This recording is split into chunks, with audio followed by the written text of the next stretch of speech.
오늘 우리에게 주시는 하나님 말씀은 사도행전 4장 13절에서 31절 말씀입니다. 사도행전 4장 13절에서 31절입니다.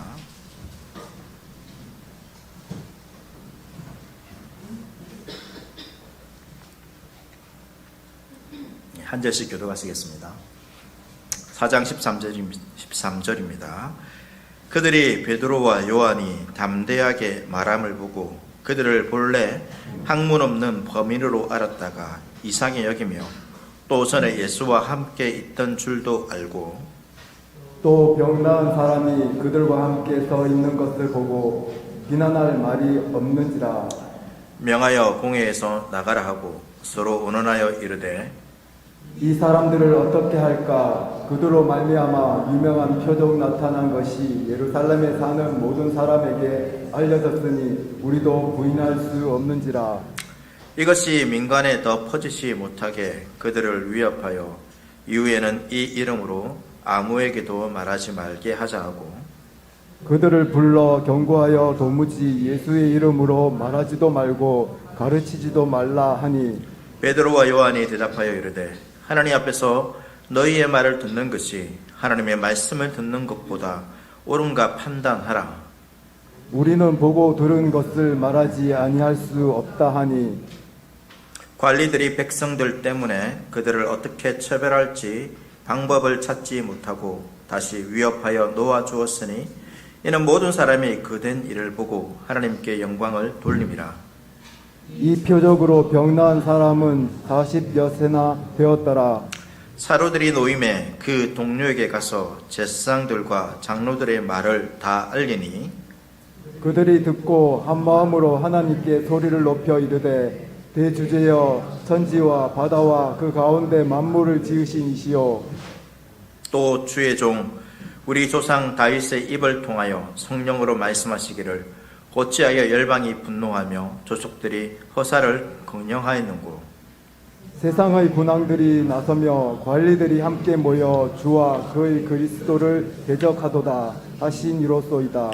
과연 헤롯과 본디오 빌라도는 이방인과 이스라엘 백성과 합세하여 하나님께 기름 부으신 거룩한 종 예수를 거슬러 하나님의 권능과 뜻대로 이루려고 예정하신 그것을 행하려고 이성에 모였나이다. 주여 이제도 그들의 위협함을 굽어 보시옵고 또 종들로 하여금 담대히 하나님의 말씀을 전하게 하여 주시오며 손을 내밀어 병을 낫게 하시옵고 표적과 기사가 거룩한 종 예수의 이름으로 이루어지게 하옵소서 하더라. 함께 비결을 다함에 모인 것이 신동하더니 우리가 다 성령이 충만하여 담대히 하나님의 말씀을 전하니라.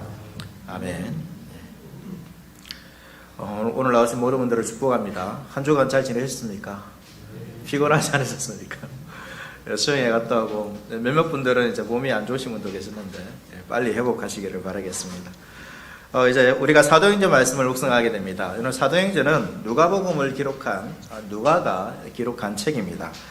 우리가 보는 성경에는 누가복음 다음에 뭐가 있습니까? 요한복음, 사도행전이 있죠. 이 누가복음과 사도행전이 떨어져 있습니다. 그런데 본래 누가는 그러니까 두 권의 책을 만든 것이 아닙니다. 한 권의 책을 만들었습니다.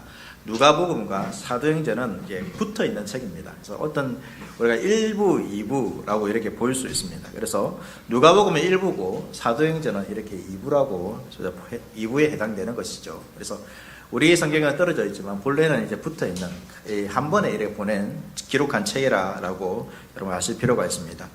누가복음은 이제 예수님의 행적에 관한 책이죠. 예수님께서 어떠한 일을 하셨고 어떠한 말씀을 하셨는지 그러한 기록에 관한 책입니다. 그러면 사도행전은 어떤 책입니까?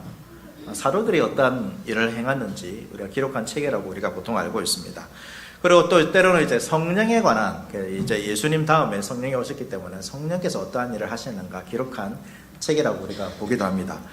이 두 가지가 완전히 이제 다 틀린 것은 아닙니다. 하지만 제가 말씀드린 것처럼 누가복음과 사도행전이 이어진 책이기 때문에 누가는 어떤 사도들 아니면 성령님 여기에 관한 이제 책을 기록한 것이 아니라 예수님에 관한 기록들을 쭉 이어가고 있다는 것을 먼저 우리가 알 필요가 있습니다. 그래서 이 누가복음이 예수님에 관한 예수님이 어떠한 일들을 행하셨는가, 말씀을 행하셨는가라는 것이 기록되었다라면 사도행전은 그 예수님이 떠나시고 난 이후에 예수님께서 하신 말씀이 어떻게 성취되어 가는가, 그것이 예수님의 제자들인 사도들을 통하여서, 교회들을 통하여서, 성령을 통하여서 예수님께서 하신 그 사역들이 어떻게 성취되어 가고 있는가를 기록한 책이 바로 이 사도행전입니다. 그래서 사도행전을 볼 때 사도들만, 또 성령님만 이렇게 보아서는 안 되고, 그것이 누가가 기록한, 또 특별히 복음서가 기록한 예수님의 사역과 어떻게 이루어지고 있고, 그 예수님의 사역들이 특별히 교회를 통하여서 어떻게 성취되고 있는가. 특별히 이제 예수님께서 하나님 나라를 이 땅에 가져오시는데, 그 하나님 나라가 예수님께서 올라가신 이후에 어떻게 점점점 확장되어지고 말씀하신 것처럼 계속해서 퍼져가고 있는지를 보여주는 것이 이 사도행전이라고 우리가 보아야 하는 것입니다. 우리가 다음 주일에 볼 것입니다. 여러분, 다음 주일에 이제 원래 맥추 감사절이 한국교회에서는 7월 첫째 주인데, 맥추절의 성경에는 6월절 다음에 50일 후에 이제 이 맥추절입니다. 그래서 오순절이라, 맥추절을 오순절이라 부르기도 하거든요. 그래서 다음 주가 성령, 오순절에 성령이 임하셨는데, 다음 주일이 성령 강림절이고, 우리 교회는 이제 이 좀 성경에 맞추어서 이 다음 주일에 맥추 감사 주일을 이렇게 지키려고 합니다. 다음 주일에 이제 오순절 성령 강림 사건이 있는데요. 이 사건도 갑자기 이루어진 그러한 사건이 아닙니다. 이 예수님께서 떠나가시고 이제 예수님이 그들과 함께, 제자들과 함께 있지 않잖아요. 그래서 이들이 예수님의 증인으로서 그 사명대를 감당해야 되는데, 왠지 이제 예수님이 없으니까 능력이 없어 보이지 않습니까? 그래서 하나님께서 이들을 돕기 위해서 내가 성령을 보내야 되겠구나, 그렇게 계획하고 갑자기 보내신 것이 아닙니다. 이 오순절 성령 강림 사건은 예수님께서 이미 계실 때에 이미 말씀하셨죠. 성령이 오실 것이다 라고 이미 예언하셨고, 이 예수님의 예언은 또 구약에서부터 계속해서 예언되어진 사건입니다. 그래서 오순절 성령 강림 사건은 그냥 모든 성도들에게 임하는 특별한 어떤 순간이 아니라 구약에 예언된 사건의 성취인 것입니다. 이 말은 무슨 말이냐면, 오순절 성령 강림 사건은 예언의 성취이기 때문에 다시 나타날 수 없습니다. 다시 그 일이 반복해서 이루어질 수 없다는 것입니다. 이것이 무슨 말이냐면, 예수님의 성육신 사건, 예수님의 십자가의 죽으심, 그것이 다시 있을 수 있습니까? 다시 있을 수 없습니다. 그것은 한 번의 단회로 이루어진 성취되어진 사건이기 때문에 더 이상 그것이 우리에게 나타나지 않습니다. 그렇기 때문에 이 사도들과 이 제자들이 오순절에 성령을 받은 것처럼 우리도 오늘날 성령께서 강림하셔야 된다. 그러한 성령 강림과 같은 그 사건이 우리의 인생 가운데 있어야 된다. 그러한 성령 강림이 있어야지만 제대로 된 신앙생활을 할 수 있다라고 이렇게 주장하는 분들이 있는데, 그것은 여러분 잘못된 것입니다. 이것은 내 죄를 사하기 위해서, 오늘도 우리가 구원받을 때 우리 죄를 사해주지 않습니까? 그런데 예수님께서 다시 오셔가지고 십자가에 죽으셔야 되는 그러한 말과 똑같은 것입니다. 예수님께서 내 죄를 위해서 여러분 다시 죽으실 필요가 있습니까? 죽으실 필요가 없습니다. 이미 예수님을 믿는 신자들의 모든 죄를 대신 지고 예수님께서 죽으셨기 때문에 더 이상 예수님께서 십자가에서 죽으실 필요가 없습니다. 우리에게 필요한 것은 나를 대신해서 죽으신 그 예수 그리스도를 믿는 믿음이 여러분 필요한 것이죠. 성령님도 마찬가지라는 것입니다. 성령님께서 오순절처럼 다시 오실 필요가 없습니다. 이미 믿는 신자들에게 오셨고, 오순절에 임하신 성령은 결코 우리를 떠나지 않으시고 우리를 신자로, 예수님의 제자로, 증인으로 여러분 살게 하십니다. 우리에게 필요한 것은 뭐냐면, 성령께서 오순절 사건처럼 그렇게 강림하시는 것이 아니라 우리가 이미 믿을 때 제상을 받은 것처럼 이미 오순절에 성령께서 임하신 것처럼 우리에게 임하셨다는 것을 믿는 믿음이 필요한 것입니다. 이미 성취되었기 때문에 믿음으로 그 결과를 누리며 살아가야 하는 거죠. 그러니까 성령님은 이미 다시 오셔야 되는 것이 아니라 이미 신자들에게 오셨습니다. 오순절에 임하신 성령님과 우리에게 임하신 그 성령님이 여러분 다를까요? 다르지 않습니다. 똑같습니다. 그래서 우리가 다시 성령을 받기 위해서 막 이렇게 기도하고 애쓰고 그렇게 할 필요 없습니다. 대신 우리는 어떻게 해야 됩니까? 성령께서 강림하시는 것이 아니라 우리에게 오신 그 성령이 우리 가운데, 우리 안에서, 또 우리 교회 가운데서 충만해지기를 여러분 기도해야 하는 것이죠. 성령의 충만함도 여러분 신비한 현상이 아닙니다. 이 성령의 충만하는 것은 이 성령께서 말씀이신 그리스도의 영이기 때문에 그리스도께서 우리 가운데 충만하게 되는 것이고, 그리스도의 말씀이 우리 가운데 충만하게 되는 것이 바로 성령의 충만함입니다. 그 말씀에 온전히 순종할 때 우리가 성령의 충만하다라고 할 수 있는 것이죠. 그래서 성령의 충만을 구하는 것은 뭔가 신비한 내적인 힘을 구하는 것이 아니라 우리가 성령을 의지해서 그리스도의 말씀에 온전하게 순종하게 되는 것이 성령의 충만이라는 것을 우리가 알아야 하는 것입니다. 이렇게 오순절 성령 강림 사건으로 제 아들에게 성령이 임했습니다. 그리고 그 성령을 받은 제 아들이 가장 먼저 한 것이 뭐냐면 예수님을 증거하는 것이었습니다. 뭔가 신비한 능력을 나타내는 것이 아니라 예수님을 증거한 것이었죠. 그날 베드로가 이 오순절을 지키기 위해서 모인 사람들에게 설교를 했습니다. 예수님에 관한 설교를 했는데 그때 세례를 받은 사람이 얼마였냐면 3,000명이었습니다. 그리고 그날 신약의 교회가 처음 생겼습니다. 그래서 오순절은 신약의 교회가 처음 탄생한 날이기도 합니다. 구약에도 이제 이 하나님의 백성들이 교회라 하지만 구약에도 교회가 있겠죠. 그런데 신약의 교회가 처음 탄생한 날은 바로 오순절입니다. 이 사도들에게 예수님에 있었던 표적과 기사도 많이 나타났죠. 많이 나타났습니다. 이것은 사도들이 예수님께서 세우신 특별한 사람이라는 것을 보여주는 하나의 증거입니다. 이 표적과 기사라는 것은 예수님께서 행하신 것이죠. 예수님께서 행하셨던 그 일들이 사도들에게 나타났다는 것은 이 사도들이 예수님께서 행하시는 그 일들을 이어가는 예수님께서 택하신 사람이라는 것을 보여주고 있는 것입니다.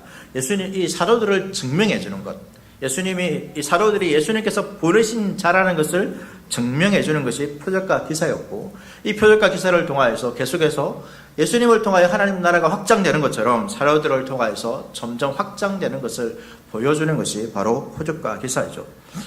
이렇게 사도들이 표적과 기사를 보이면서 사람들에게 복음을 전하는 것이죠. 전도하는 것입니다. 사도들이 가르친 그 내용의 핵심이 무엇이냐면 사도행전 4장 1절과 2절에 나오고 있습니다. 사도행전 4장 1절과 2절 말씀 보시면, 사도들이 백성에게 말할 때에 제사장들과 성전 맡은 자와 사두개인들이 이르러 예수 안에 죽은 자의 부활이 있다고 백성을 가르치고 전함을 싫어하여. 그러니까 사도들이 가르쳤던 복음의 핵심의 내용이 무엇입니까? 예수님의 죽음과 부활입니다. 복음의 핵심은 예수님의 죽으심과 부활입니다. 하지만 이것을 누가 싫어합니까? 종교 지도자들이 여러분 싫어합니다. 왜 싫어할까요? 이 사람들이 예수님을 죽였기 때문이죠. 그래서 사도들이 복음을 전할 때마다 누구를 언급하는 것이죠? 이 종교 지도자를 언급하는 것입니다. 저들이 죽였어. 그 이야기를 점점 퍼져가는 것이죠. 점점 많은 지역으로 퍼져가고 점점 많은 사람들이 그 이야기를 듣고 있습니다. 그래서 종교 지도자들이 어떻게 합니까? 싫은 것이죠. 그래서 그것을 이 사도들을 잡아옵니다. 그리고 가두게 되죠. 이 종교지도자들이 사도들을 신문합니다. 신문하면서 너희가 무슨 권세와 누구의 이름으로 이 일을 행하는지 예수님께 물었던 똑같은 질문들을 하고 있습니다. 이때 베드로가 담대하게 말합니다. 뭐라고 이야기할까요? 예수 그리스도의 이름입니다 라고 말합니다. 사도행전 4장 12절 말씀 우리 같이 한번 읽을까요? 우리 친구들도 같이 한번 읽읍시다. 사도행전 4장 12절 앞에 보고 읽을 수 있죠. 이 정도는 읽겠습니다. 같이 읽겠습니다. 시작. 다른 이로서는 구원을 받을 수 없나니 천하 사람 중에 구원을 받을 만한 다른 이름을 우리에게 주신 일이 없음이라 하였더라. 베드로가 뭐라고 말하고 있습니까? 우리에게 구원을 주는 이름은 무엇입니까? 예수 그리스도입니다. 우리에게 구원을 받을 만한 다른 이름은 없습니다. 간략하게 줄이면 오직 예수입니다. 한번 따라해 보겠습니다. 우리 친구들도 한번 따라합시다. 오직 예수. 제가 오직 하면 여러분 예수 하십시오. 세 번 하겠습니다. 오직 예수. 오직 예수. 오직 예수. 예. 정말로 맞습니까? 이것이 우리 신앙의 가장 기초입니다. 저와 여러분에게 여러분 구원자가 누구입니까? 무엇이 여러분의 구원자고 지금 무엇의 이름을 여러분도 갈망하고 있습니까? 많은 사람들이 세상에 돈을 갈망하고 있습니다. 돈이 나의 인생을 변화시켜 줄 것이라고. 그래서 내가 돈이 조금 많으면 지금보다 더 나은 행복한 삶을 살 수 있을 거라고 말하고 있습니다. 어떤 분들은 일상의 성공을 추구하고 있죠. 성공하면 괜찮을 것이다. 어떤 사람은 내가 하고 있는 사업이나 장사, 일들이 잘 되는 것, 직장에서 승진하는 것, 그런 것들을 여러분 구원의 이름으로 생각하고 있습니다. 청년들은 뭐 좋은 성적을 받든지 취업이 되든지 그러한 것이 여러분 나의 삶에 구원의 이름으로 여러분 생각하고 있습니다. 여러분 그렇지 않습니다. 여러분 세상의 권력자들이나 나의 삶을 사지우지하는 사람들이 나의 구원자가 되어서는 안 됩니다. 우리에게 구원자, 우리를 구원하는 그 이름은 하나밖에 없습니다. 그것은 무엇입니까? 오직 예수밖에 없습니다. 여러분 이 이름을 믿을 때에, 이 이름을 담대하게 선포할 때에 우리가 이 세상에서 여러분 자유로울 수 있습니다. 세상의 다른 권력자들은, 다른 이름은 결코 우리를 자유롭게 하지 못합니다. 우리를 종으로 삼는 것이지 자유롭게 하지 못합니다. 사도들은, 베드로는 그것을 경험했기 때문에, 자신의 인생의 실패를 통해서도 그것을 경험했기 때문에 담대하게 이 종교 지도자들 앞에서 여러분 말하고 있는 것이죠. 이 종교 지도자들은 사도들이 제대로 배운 사람이 아니기에 이렇게 담대하게 또 조리 있게 말할 줄을 몰랐습니다. 그래서 말을 잘하는 것을 보고 이들은 놀랐습니다. 그리고 그들이 말하고 있는 것처럼 이제 증인도 옆에 있는 것이죠. 정말로 그들이 말한 대로 그러한 일들이 일어난 증인들이 있기 때문에 더 이상 표적과 기사에 대해서도 이 사람들이 거짓말하고 있다라고 신문할 수가 없었습니다. 말씀드린 것처럼 여러분 사도들이 전한 복음의 핵심, 예수님의 죽음과 부활입니다. 때문에 종교 지도자들이 만약에 이것을 막으려면, 또 이것을 막기 위해서 가장 최선의 방법은 여러분 무엇이겠습니까? 예수님이 죽었다는 것을 보여주면 됩니다. 예수님이 죽었고 부활하지 않았다면 여러분 사도들은 다 거짓말하는 사람이 될 것입니다. 그 이들이 예수님을 죽였잖아요. 그러면 이들이 이것을 막기 위한 확실한 방법은 뭐죠? 무덤을 열어가지고 시체를 보여주는 것입니다. 그런데 그건 불가능하죠. 왜 그렇습니까? 무덤에는 시체가 없기 때문입니다. 그래서 우리가 예수님의 부활을 믿는 것입니다. 믿을 수 있는 것이죠. 무덤에 시체가 없다는 것이 여러분 중요한 사건입니다. 만약에 복음이 이렇게 퍼지고 복음이 퍼질 때마다 종교 지도자들이 고통을 당하고 막 그들이 모함을 받는다라면 증거를 보여주면 되잖아요. 근데 증거가 없습니다. 그래서 이들은 소문을 내죠. 제 아들이 예수님의 시체를 훔쳐갔다라고 소문을 내고 있습니다. 그러나 그렇지만 자신의 거짓말을 위해서 자신의 생명을 거는 사람은 없습니다. 거짓말은 왜 합니까? 자신에게 이득을 위해서 거짓말을 하는 거죠. 어떤 상황을 모면하기 위해서 이득을 하는 것이지 그 상황을 더 악화시키기 위해서 거짓말하지는 않습니다. 그래서 이러한 소문도 잘못된 것이죠. 제 아들은 당당하게 예수님의 복음을, 예수님의 죽으심과 부활을 증거했습니다. 그리고 이러한 전도 때문에 이 종교 지도자들이 당황할 수밖에 없었죠. 왜냐하면 이전에는 예수님을 버리고 다 도망갔기 때문입니다. 이러한 소문을 낸다 하더라도 제 아들이 담대하게 예수님이 죽었다가 살아났습니다 말할 거라고 이 종교 지도자들은 생각하지 않았던 것이죠. 그런데 모두 예수님을 버리고 도망갔던 제 아들이 담대하게 예수님을 증거하는 것을 보니까 이들은 당황할 수밖에 없었습니다. 빈 무덤이 있고 수많은 부활의 증인들이 있습니다. 그리고 그보다 놀라운 것은 제 아들의 변화입니다. 이 모든 것이 하나님의 역사죠. 이 하나님의 역사 앞에서 종교 지도자들이 할 수 있는 것이 있습니까? 없습니다. 그래서 그들은 더 이상 사람들에게 이 복음이 퍼지지 않게 하기 위해서 사도들을 협박하기로 결정하죠. 위협하기로 결정합니다. 4장 17절, 18절 말씀 보시면 이것이 민간에 더 퍼지지 못하게 그들을 위협하여 이후에는 이 이름으로 아무에게도 말하지 말게 하자 하고 그들을 불러 경고하여 도무지 예수의 이름으로 말하지도 말고 가르치지도 말라 하니. 뭐라고 협박합니까? 더 이상 예수님의 이름으로 전도하지 말라는 것이죠. 예수의 이름을 말하지 말라는 것입니다. 예수님의 죽었다가 부활했다는 것을 가르치지 말라는 것입니다. 여러분 이들이 예수님을 죽인 사람들입니다. 그 자리가 그냥 일반적인 그런 사람들이 아닙니다. 정말로 이 제 아들에게 위협을 가할 수 있는, 더 나아가서는 이 사도들의 목숨을 빼앗아가는, 실제로 사도들은 이 종교 지도자들 때문에 목숨을 빼앗기기도 합니다. 이후에는 그러한 사람들이 지금 협박하고 있는 것입니다. 얼마나 여러분 두려운 장소입니까? 무서운 장소입니까? 자신의 생명이, 자신의 인생이 달린 장소입니다. 그런데 이 위협 앞에서 사도들이 지금 무슨 말을 지금 하고 있습니까? 19절과 20절 말씀 볼까요? 19절과 20절 말씀도 우리 같이 한번 읽도록 하겠습니다. 같이 읽겠습니다. 시작. 베드로와 요한이 대답하여 이르되 하나님 앞에서 너희의 말을 듣는 것이 하나님의 말씀을 듣는 것보다 옳은가 판단하라. 우리는 보고 들은 것을 말하지 아니할 수 없다. 이 제자들은 예수님의 체포될 때 여러분 뿔뿔이 흩어졌던 자들입니다. 예수님이 부활했다는 소식을 처음 들었을 때도 담대함을 가지고 회복된 사람은 없습니다. 베드로는 어떻습니까? 베드로는 여종의 말을 듣고 예수님을 3번이나 반복해서 저주하며 부인했습니다. 그러한 사람들이죠. 그런데 이들에게 예수님이 나타났습니다. 부활하신 예수님을 만났고 성령의 임재를 제자들이 여러분 경험했습니다. 그것이 그들을 완전히 뒤바꾼 것이죠. 여종의 말 한마디에도 예수님을 부인했던 베드로가 이제 대제사장들과 가론들 앞에서 담대하게 예수님을 증언하고 있습니다.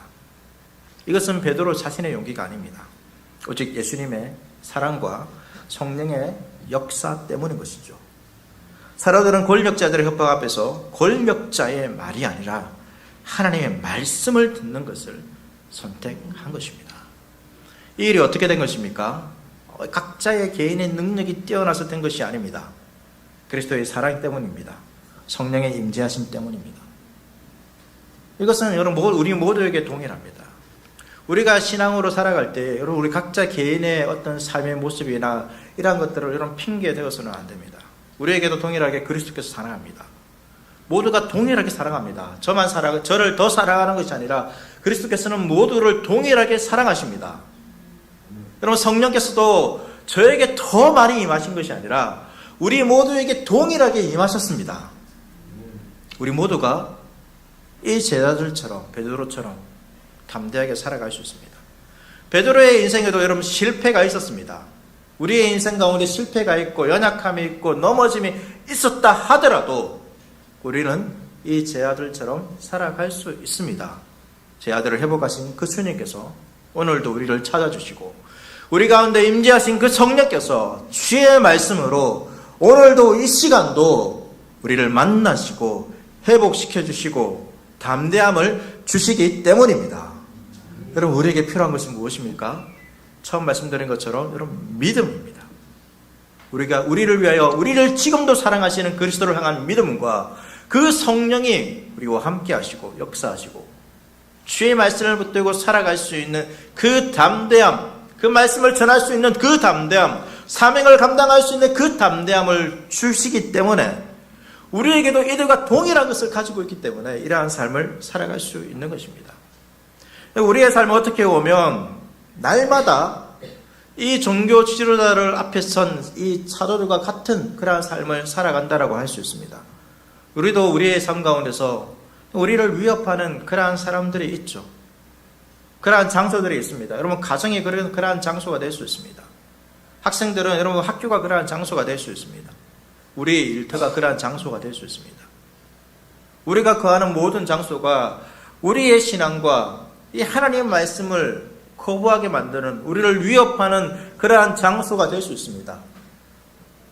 우리의 인생 앞에서 우리의 인생을 좌지우지하면서 흔드는 그러한 존재들이 권력자들이 있습니다. 여러분 그러한 장소 가운데서 우리는 누구의 말을 선택해야 하는 것입니까? 우리는 너무나도 잘 알고 있음에도 하나님의 말씀을 선택하는 것보다 많은 사람들이 선택하는 그 길을 선택할 때가 참 많습니다. 처음 우리가 베드로가 말하고 있는 것처럼 정말로 오직 예수 그 이름에 여러분 구원이 있습니까? 오직 예수 그 이름에 구원이 있습니까? 그것을 믿는다라면 이 질문에 대한 당연한 선택은 하나님의 말씀이어야 할 것입니다. 그런데 우리의 구원이 다른 것에 있다라면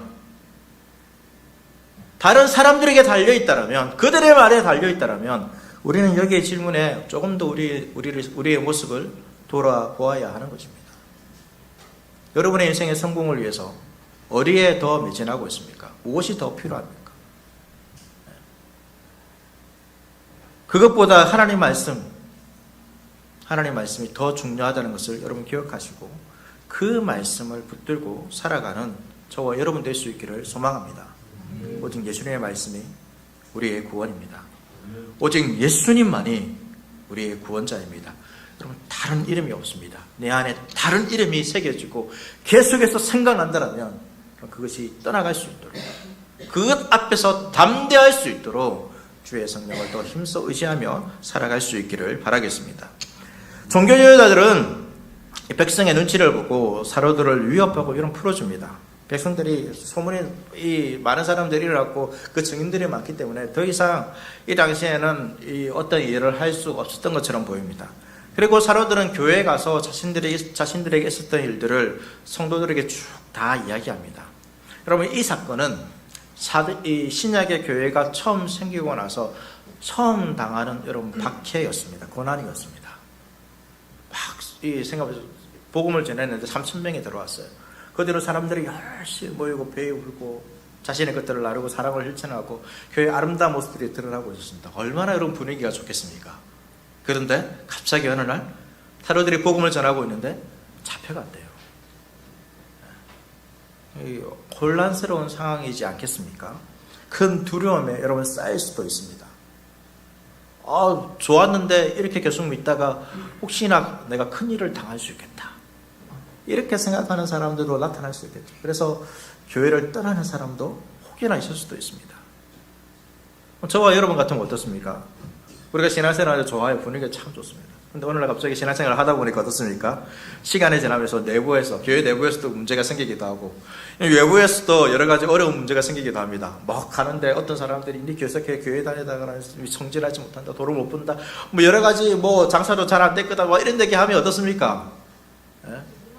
기분 감사합니다. 기분 나쁘죠. 그래서 믿음은 내가 이렇게 교회 다녀도 될까? 교회 다니다가 내가 더 손해 보는 건 아닐까? 이런 생각을 할 수도 있지 않습니까?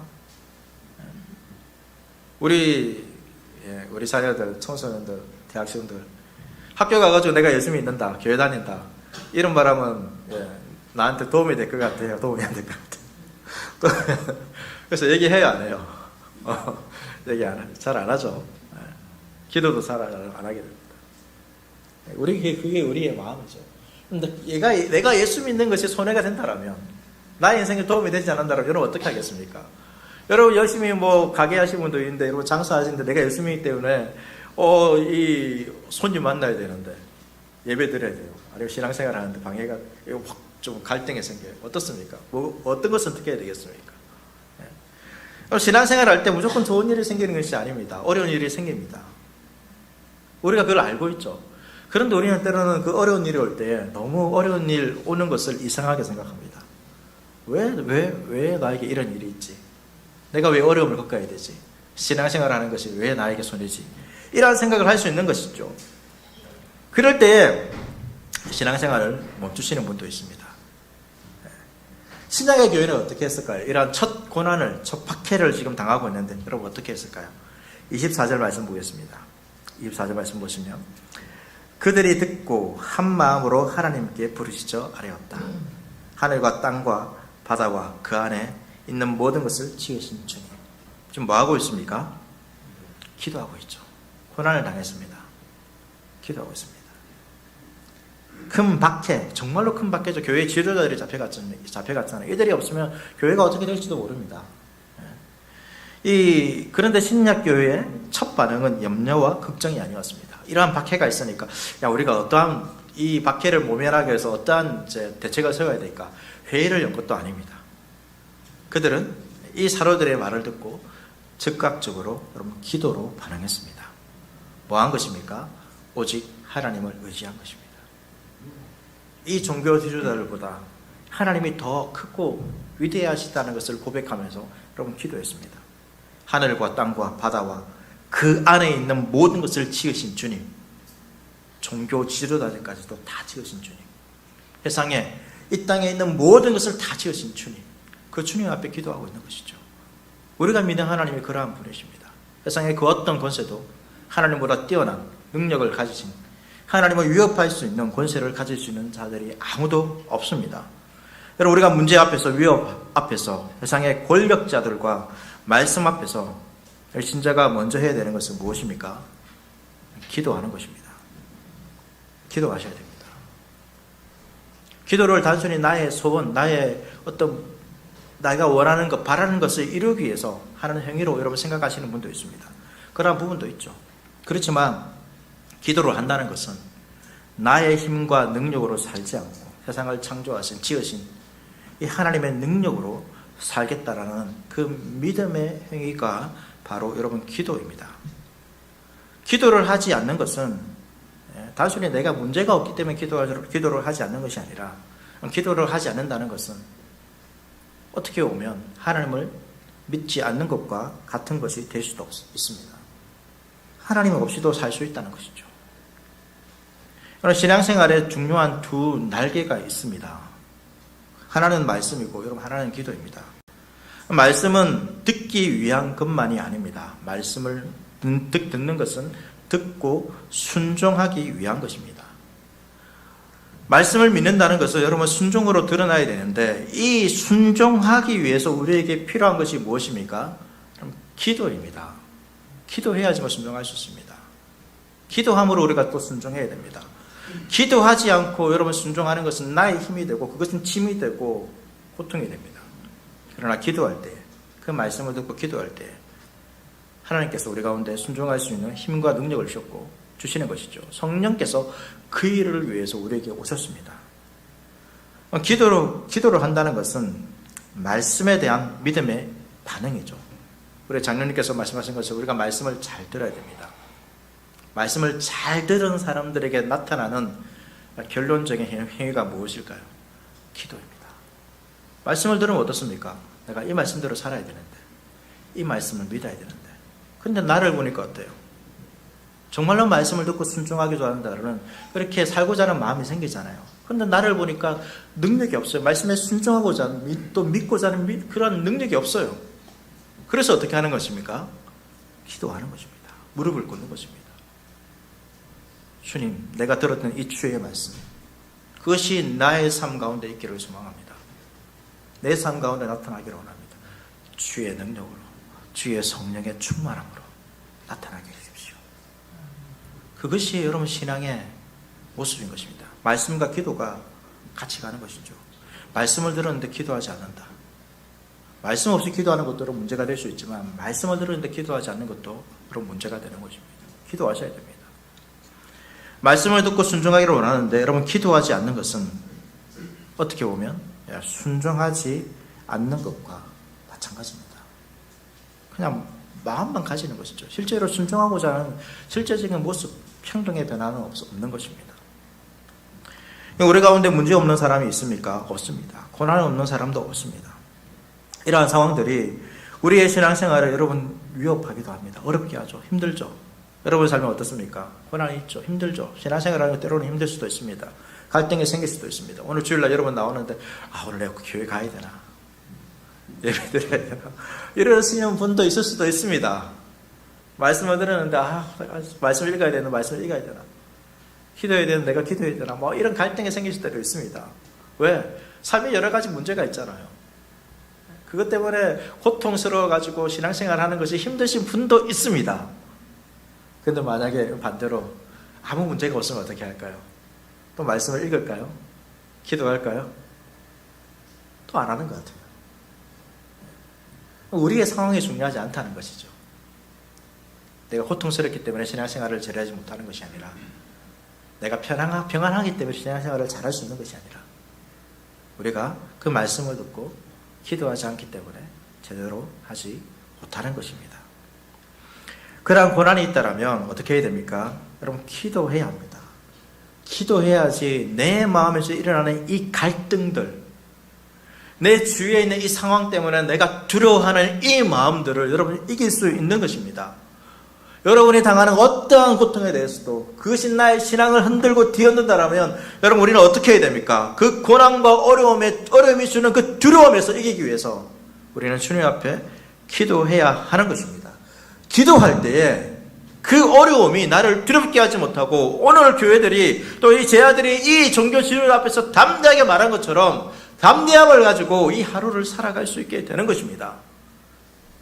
오늘 예배가 끝나고 이제 월요일부터 한 주간에 시작할 것입니다. 어떻습니까? 담대함이 생깁니까? 아, 신앙생활 잘할 수 있어? 이런 생깁니까? 아휴, 또 한 주간 내가 어떻게 보내지? 아, 또 어떤 일이 있을까? 이런 일이 생기면 또 안 되는데 막 걱정 들고 막 그러잖아요. 좀 이상하지 않습니까? 우리가 예배 드리는데 한 주간을 담대함을 가지고 살아야 되는데 걱정이 안 사라져요. 한 주간 어떻게 지내지? 또 이거 어떻게 해야 되지? 막 이런 생각이 들어요. 왜 그럴까요, 여러분? 우리 예배 드렸잖아요. 우리가 하나님께 예배 드렸죠. 세상을 창조하시고 나의 모든 것을 다스리시고 세상을 주관하신다라는 그 하나님께 예배 드리고 있잖아요. 그 하나님을 만나고 돌아가는데 여전히 우리 인생에 두려움이 있어요. 왜 그럴까요, 여러분? 하나님의 말씀이 내 안에서 나를 변화시키도록 그 일들을 우리가 하지 않기 때문입니다. 그 일이 뭡니까? 기도하는 것입니다. 기도하는 것입니다. 우리가 주를 의지하여 이 말씀을 의지하여 기도할 때 우리 안에서 두려움이 있고 염려가 있고 근심이 있지만 나의 상황들이 있지만 성령께서 나의 마음을 변화시켜 주는 것입니다. 여러분, 제자들이 특별한 사람이 아닙니다. 이 신약의 교회들이 특별한 사람이 아닙니다. 우리는 가끔 성경을 보다가 이 사람은 특별한 사람이야. 하나님 특별히 사랑해 주시는 것 같아. 그래서 이렇게 살 수 있는 거지. 이렇게 생각을 하는 것 같습니다. 하나님은 똑같이 우리를 사랑하십니다. 그 직분을 위해서 특별한 능력을 주시기도 하지만 여러분 똑같이 우리를 사랑하시고 똑같이 우리에게 우리가 겪는 그 어려운 문제들을 이길 힘을 다 주신다고 성경은 분명하게 말하고 있습니다. 그 말씀이 나한테 이루어지도록 믿어지도록 기도해야 하는 것이죠. 이 신약의 교회가 여러분 무엇을 기도했을까요? 29절과 30절 말씀 보겠습니다. 주여 이제도 그들의 위협함을 굽어 보시옵고 또 종들로 하여금 담대히 하나님의 말씀을 전하게 하여 주시오며 손을 내밀어 병을 낫게 하시옵고 표적과 기사가 거룩한 종 예수의 이름으로 이루어지게 하옵소서. 첫 번째 기도한 것은 이 위협함이 있습니다. 하나님, 그런데 이 위협함, 이 고난을 제거해 달라고 지금 기도하고 있는 거 아니죠? 우리가 보통 문제가 생기면 하나님 이 고난 해결해 주십시오. 이 문제 사라지게 해주십시오. 이거 피하게 해주십시오. 이렇게 기도합니다. 하지만 신약교회는 그러한 기도 대신 어떻게 하고 있습니까? 어떠한 고난이 와도 하나님의 말씀을 담대하게 전하게 해달라고 기도했습니다. 하나님 말씀대로 살게 해달라는 거죠. 하나님의 말씀을 떠나지 않게 해달라는 것입니다. 그 말씀 붙들고 한 주간 살고 그 말씀을 따라 살고 증인의 삶을 살고 사명을 감당할 수 있게 해달라고 여러분 기도한 것입니다. 기도의 초점이 고난에 있지 않습니다. 위협이 있더라도 내가 그 위협 때문에 주님을 따라가는 이 삶 멈추지 않게 해주십시오. 그 사명을 맞춘 것이죠. 그것이 우리의 기도가 되어야 되고 이러한 기도가 우리가 본받아야 기도이고 이렇게 기도할 때 우리는 기도의 능력을 더욱더 여러분 체험할 수 있습니다. 기도가 단순히 나의 문제 해결에만 여러분 초점을 맞추지 마십시오. 기도의 본질은 나의 뜻이 이루어지는 것이 아니라 하나님의 뜻이 이루어지는 것입니다. 왜 그럴까요? 신자에게는 이제 자신의 뜻이, 하나님의 뜻이 자신의 뜻이 되었기 때문입니다. 자신을 위해서 살지 않습니다. 아직까지 우리가 완전하지 않기 때문에 우리의 소원을 강구할 수도 있습니다. 하지만 우리의 신앙이 깊어질수록 연수가 길어질수록 우리는 어떻게 돼갑니까? 하나님의 뜻이 나의 뜻이 되어 가는 것입니다. 기도가 깊어진다. 깊은 기도, 뭔가 신비한 영역에 들어가는 것처럼 우리가 이게 아니라 뭔가 신비한 영역에 들어가는 것처럼 생각할 수 있지만 그러나 그것보다는 기도가 깊어진다는 것은 기도의 강구의 내용이 나의 뜻보다는 나의 소원보다는 하나님의 뜻이 나의 삶 가운데 이루어지기를 더 많이 구하는 것입니다. 힘들고 어렵더라도 고난이 있더라도 아픔이 있더라도 내 상황이 여러 가지 박해가 있다 하더라도 그러한 상황에서도 하나님 나의 뜻이 아니라 주님의 뜻대로 살기를 원합니다. 주님의 뜻대로 하시옵소서. 그것이 예수님께서 마지막에 기도한 기도의 모습이지 않습니까? 때로는 우리가 연약하기 때문에 나의 뜻을 이루어지기를 구하기도 하지만, 그러나 진정으로 주님을 사랑하고 주님을 의지하고 믿음으로 살기를 원하는 자들은 하나님의 뜻이 이루어지기를 구합니다. 그리고 그렇게 구할 때 어떠한 일이 일어날까요? 하나님께서 우리 가운데 임재하시고 주의 성령이 충만케 되는 것입니다. 31절 말씀입니다. 31절 말씀도 우리가 다 함께 읽도록 하겠습니다. 같이 읽겠습니다. 시작. 빌기를 다음에 모인 곳이 진동하더니 우리가 다 성령이 충만하여 담대히 하나님 말씀을 전하리라. 진동했다는 것은 하나님께서 임재하셨다는 것입니다. 하나님께서 그러고 하십니다. 그리고 하나님의 성령이 충만하게 하고 담대하게 해서 다시 어떻게 됩니까? 담대하게 하나님 말씀을 전하는 것이죠. 하나님 말씀을 따라서 살아가는 것입니다. 그것이 신자의 삶이고 우리의 삶 가운데 여러분 이러한 모습들이 있었으면 좋겠습니다. 우리가 어떻게 고난을 이길 수 있겠습니까? 어떻게 우리가 삶의 문제들을 여러분 해결할 수 있겠습니까? 오늘 말씀을 통해서 주는 것은 오직 예수 그리스도만이 우리의 답이라는 것을 말씀해 주고 있습니다. 예수님의 이름을 뺀 다른 것들을 선택하시면 안 됩니다. 모든 일을 하기 전에 먼저 여러분 주님을 의지하십시오. 때로는 안타깝게도 그냥 여러 다른 일을 다 해보고 다 안 되니까 마지막에 주님께 나와서 간구하시는 분들이 있습니다. 제일 먼저 예수 그리스도를 찾으십시오. 오직 예수님만이 우리의 구원의 이름입니다. 그분을 꼭 기억하시고 그분만을 붙들기를 바라겠습니다. 또 그리고 우리가 어떻게 이러한 여러 위협 앞에서 여러분 그 이름을 붙들 수 있겠습니까? 그 길은 기도하는 것입니다. 기도하는 것입니다. 기도하는 것만이 내가 담대하게 주의 말씀을 따라 살 수 있도록 하는 것입니다. 우리가 말씀을 들으면 어떻습니까? 내가 이렇게 살아야 되지. 이런 마음이 들 때가 있습니다. 때로는 갈등이 일어날 때도 있죠. 그것이 다 하나님 주시는 마음입니다. 그리고 그 마음 붙들고 기도하십시오. 하나님, 내 뜻이 아니라 내 염려가 아니라 주님의 뜻대로 살기를 원합니다. 주님의 뜻이 이루어지기를 원합니다.